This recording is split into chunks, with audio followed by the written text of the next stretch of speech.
جاوید شاہ پوچھ رہے ہیں کہ کیا زندہ کے نام پر عمرہ کر سکتے ہیں؟ دیکھو، ایصال ثواب زندہ ہو یا وفات شدہ ہو، سب کو ہو سکتا ہے اگر ایصال ثواب کے لیے عمرہ کرتا ہے تو۔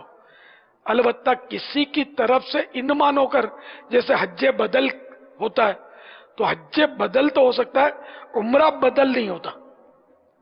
کسی کی طرف سے عمرہ نہیں ہو سکتا کہ جیسے اس کا نائب بن کر اس کی طرف سے عمرہ کر لیا، یہ نہیں، عمرہ کرے اور اس کو ثواب پہنچائے، ایصال ثواب عمرے کا ہو۔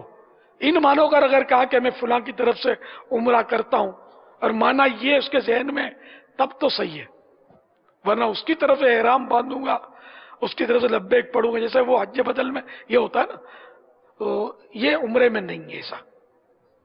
واللہ تعالی اعلم ورسولہ اعلم عز وجل، وصلی اللہ تعالی علیہ وآلہ وسلم۔ صلو علی الحبیب صلی اللہ تعالی علی محمد۔